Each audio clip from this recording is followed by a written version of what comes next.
അള്ളാഹുവിന്റെ അധികാരാവകാശങ്ങളിൽ ആർക്കും ഒരു ഇല്ലെന്നാണ് യഥാർത്ഥവുമായ വിശ്വാസം.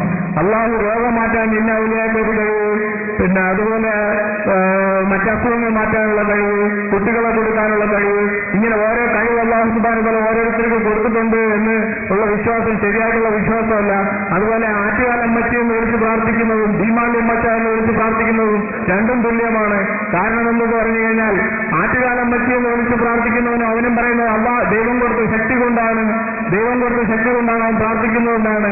അതുപോലെ ഇവരും പറയുന്നത് അള്ളാഹു കൊടുത്ത കഴിവ് കൊണ്ടാണ് ചോദിക്കുന്നത്. അങ്ങനെ അള്ളാഹു കൊടുത്ത കഴിവിൽ നിന്ന് ചോദിക്കാൻ എവിടെയാണ് തെളിവ്? ഖുർആനിൽ നിന്നും സുന്നത്തിൽ നിന്നും പറഞ്ഞാൽ ഈ സഹോദരന് ഒരു സമാധാനം ഉണ്ടാവും ഇൻഷാ അല്ലാഹ്. രണ്ട് രീതിയാണ് പറയുന്നത്. ഒന്ന്, അദ്ദേഹം പറയുന്നത് സുന്നികൾ അല്ല, അള്ളാഹു അമ്പിയാക്കൾ ഔലിയാക്കൾക്ക് മഹാത്മാക്കൾക്ക് അള്ളാഹു ഇങ്ങനെ ഈ രോഗം മാറ്റാനുള്ള കഴിവ്, അതുപോലെ തന്നെ അത്ഭുതങ്ങൾക്ക് കാണിക്കാനുള്ള കഴിവ്, ഇത് അള്ളാഹു നൽകിയിട്ടുണ്ട് എന്നതിന് എന്താണ് രേഖ? പരിശുദ്ധ ഖുർആനാണ് രേഖ. അള്ളാഹുവിന്റെ ഖുർആൻ പഠിപ്പിക്കുന്നത് കാണാം. ഈസാ നബി അലൈഹിസ്സലാത്തു വസ്സലാം അള്ളാഹു അല്ല, ദൈവമല്ല. ഈസാ നബി അലൈഹിസ്സലാത്തു വസ്സലാം പറയുന്നു, അന്നീ ഖദ് ജിഇതുകും ബിആയത്തിൻ മിൻ റബ്ബികും അന്നീ ഖലഖതുകും മിന അത്വീരി കഹിയത്തി ത്വയ്രി ഫഅൻഫുഖു ബിഹി ഫയകൂനു ത്വയ്റൻ ബിഇذനില്ലാഹ്. ബഹുമാനപ്പെട്ട ഈസാ നബി പറയുന്നു, ഞാൻ കളിമണ്ണുകൊണ്ട് ഒരു പക്ഷിയുടെ രൂപം പടക്കുന്നു, എന്നിട്ട് ഞാനത് ഊതുമ്പോൾ ഫയകൂനു ത്വയ്റൻ ബിഇذനില്ലാഹ്, അത് പാറി പറക്കുന്നു. ഖുർആൻ പഠിപ്പിക്കുകയാണ്. കോഴിയുടെ മുള്ളോട് കൂവല്ലി പൊന്നാരെ കൂട്ടാതെ കൂകി പറപ്പിച്ചു വിട്ടോ. അള്ളാഹുവിന്റെ മാലയിൽ കാണാൻ കഴിയുന്നു. ഇത് അള്ളാഹുവിന്റെ മാത്രം സിദ്ധിയല്ല, അള്ളാഹു തന്റെ ഇഷ്ടദാസന്മാർക്ക് നൽകുന്ന കഴിവാണെന്ന് ഖുർആൻ പറയുന്നു. മറ്റൊന്ന് രോഗം സുഖപ്പെടുത്തലാണ്. ഖുർആൻ തന്നെ പറയുന്നു, ഈസാ അലൈഹിസ്സലാത്തു വസ്സലാം ദൈവമല്ലല്ലോ, ദൈവാവതാരമല്ലല്ലോ, ദൈവപുത്രനല്ലല്ലോ, അള്ളാഹുവിന്റെ അധികാരാവകാശങ്ങൾ യഥാവി നടപ്പിലാക്കിയ ഉൾക്കൊള്ളുന്നവരല്ലല്ലോ. അങ്ങനെയുള്ള ഈസാ നബി പറയുന്നു,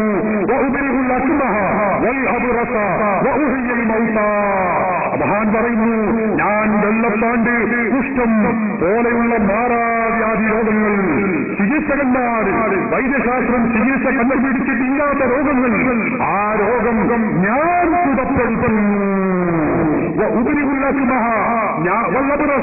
വെള്ളപ്പാണ്ട് കുഷ്ഠത്തിനെ ഞാൻ സുഖപ്പെടുത്തുന്നു. മഹാന്മാക്കൾക്ക് അല്ലാഹു ആ കഴിവ് നൽകുന്നു. മാത്രമല്ല മരിച്ചവരെ ഞാൻ ജീവിപ്പിക്കുന്നു. ആരാ പറയുന്നത്? അല്ലാഹു ജീവിക്കുകയല്ല, ഈസാ പറയുകയാണ്, ഞാൻ ജീവിപ്പിക്കും മരിച്ചവരെ. അല്ലാഹു അല്ലാത്ത അവന്റെ ഇഷ്ടദാസന്മാർക്ക് അല്ലാഹു ആ കഴിവ് നൽകുകയാണ്. ചത്തകത്തിന് ജീവനിടിച്ചോവർ ചാകും കിലസത്തെ നന്നാക്കി വിട്ടോവർ. പറയുന്നു, ഇതൊക്കെ നടക്കുന്നത് എങ്ങനെയാണ്? ഇതില്ല, അള്ളാഹു നൽകിയ കഴിവ് കൊണ്ടാണ്, അള്ളാഹുവിന്റെ കുതിരത്ത് കൊണ്ടാണ്, അള്ളാഹുവിന്റെ താല്പര്യമനുസരിച്ചാണ്. ഞങ്ങൾക്ക് ആർക്കും അത് തർക്കമില്ല. അള്ളാഹു ചെയ്യുന്നത് എങ്ങനെയാണ്? ജീവനിടിച്ചോവർ ചാകും കിലേശത്തെ നന്നാക്കി വിട്ടോവർ. എങ്ങനെയാണ് ചെയ്യുന്നത്? അള്ളാഹു നൽകിയ കഴിവ് കൊണ്ടാണ്. ചൊല്ലില്ല ഞാനൊന്നു എന്നോട് ചൊല്ലാതെ ചൊല്ലീനി എന്റെ അമാനില്ലതെന്നോ പറയുന്നു. അള്ളാഹുവിന്റെ അനുമതി പ്രകാരമല്ലാതെ ഞാനൊന്നും ചെയ്യുന്നില്ല, ഞാനൊന്നും പറയുന്നില്ല. കുട്ടിയകത്തുള്ള വസ്തുവിനെ പോലെ കാണാൻ ഞാൻ നിങ്ങളെ അൽഭാഗമെന്നോ. ഇത് ഞാൻ പറയുന്നത് അള്ളാഹു എനിക്ക് നൽകിയ കഴിവ് കൊണ്ടാണ്. അനുവാദം വന്നാൽ പറവാൻ ഞാനെന്നോ. അള്ളാഹുവിന്റെ അനുമതി കിട്ടിയെങ്കിൽ മാത്രമേ ഞാനിതൊക്കെ പറയുകയുള്ളൂ. ഇതാണ് മുഹ്യിദ്ദീൻ ശൈഖ് പറയുന്നത്. അത് തന്നെയാണ് ഈസാ നബി പറയുന്നത്. വിശുദ്ധ ഖുർആൻ അത് വരത്തി കാണിച്ച് നമ്മുടെ മുമ്പിൽ പറഞ്ഞു തരികയാണ്. പ്രവാചകന്മാർക്കുണ്ടാകുന്ന മുഅ്ജിസത്തുകളാണ് ഔലിയാക്കൾക്കുണ്ടാകുന്ന കറാമത്തുകളെന്ന് ഇബ്നു തൈമിയ്യ തന്നെ തന്റെ മജ്മൂഉൽ ഫതാവയിൽ രേഖപ്പെടുത്തി നമുക്ക് കാണാൻ കഴിയും. അപ്പോ അമ്പിയാക്കൾ, ഔലിയാക്കൾ, അള്ളാഹുവിന്റെ ഇഷ്ടദാസന്മാർക്ക് ഇതുപോലുള്ള അത്ഭുതകരമായ പ്രവർത്തനങ്ങൾ ചെയ്യാനുള്ള കഴിവ് അള്ളാഹു നൽകുകയാണ്.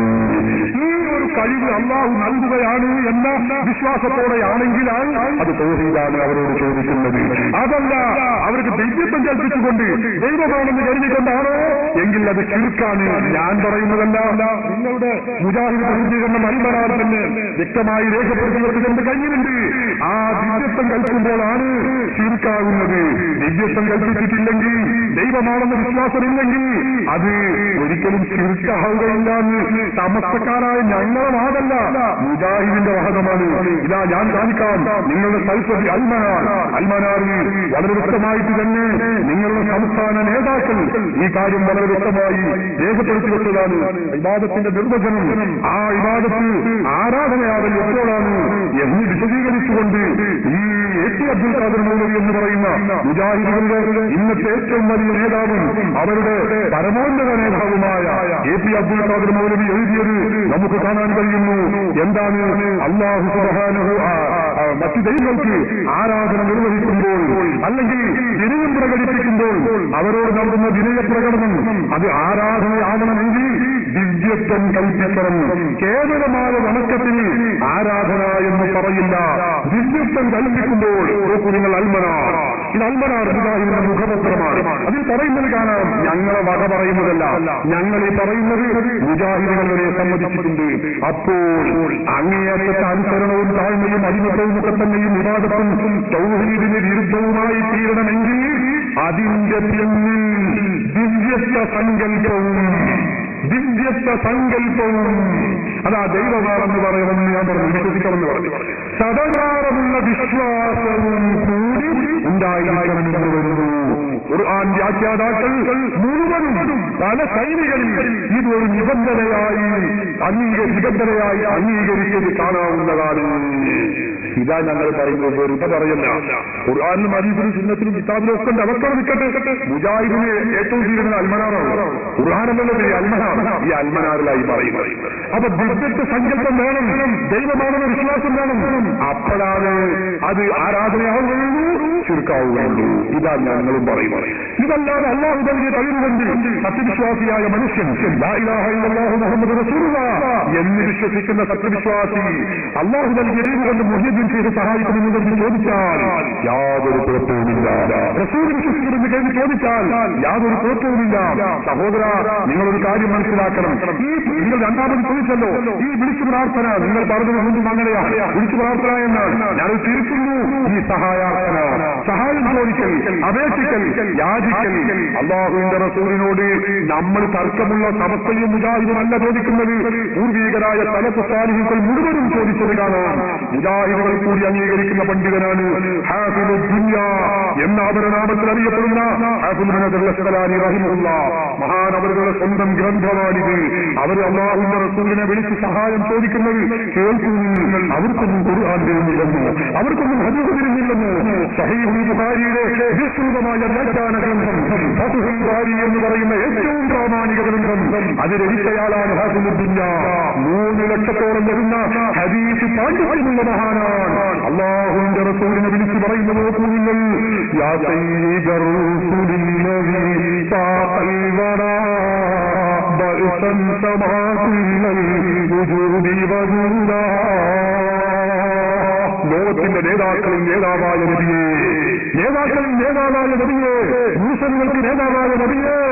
ഹാദിഹി വിറാഅത്തു മുദ്നിബിൻ മുതമസ്സികി ബിബലായികുൻ യൗമ കാന വലീദാ. പാവപ്പെട്ടൊരടിമയാണ് നബിയെ, ഞാൻ അങ്ങയോട് വളരെ വിനയപൂർവ്വം ആവശ്യപ്പെടുന്നു.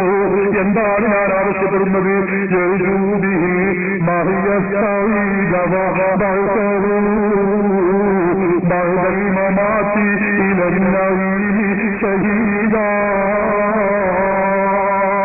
എനിക്ക് ഈ ലോകത്ത് നല്ല ജീവിതം ലഭ്യമാകണം, ആഖിറത്തിൽ സുഭിക്ഷമായ ജീവിതം ലഭിക്കണം നബിയേ. അതിന് ഞാൻ തങ്ങളോട് ആവശ്യപ്പെടുന്നു. ആരാണ് ആവശ്യപ്പെടുന്നത്? സമസ്തന്റെ പ്രസിഡന്റ് അല്ലത്. നിങ്ങൾ ഓർക്കണം, നിങ്ങൾക്ക് നിഷേധിക്കാൻ തള്ളാൻ കഴിയാത്ത പണ്ഡിതനാണ്. നിങ്ങൾ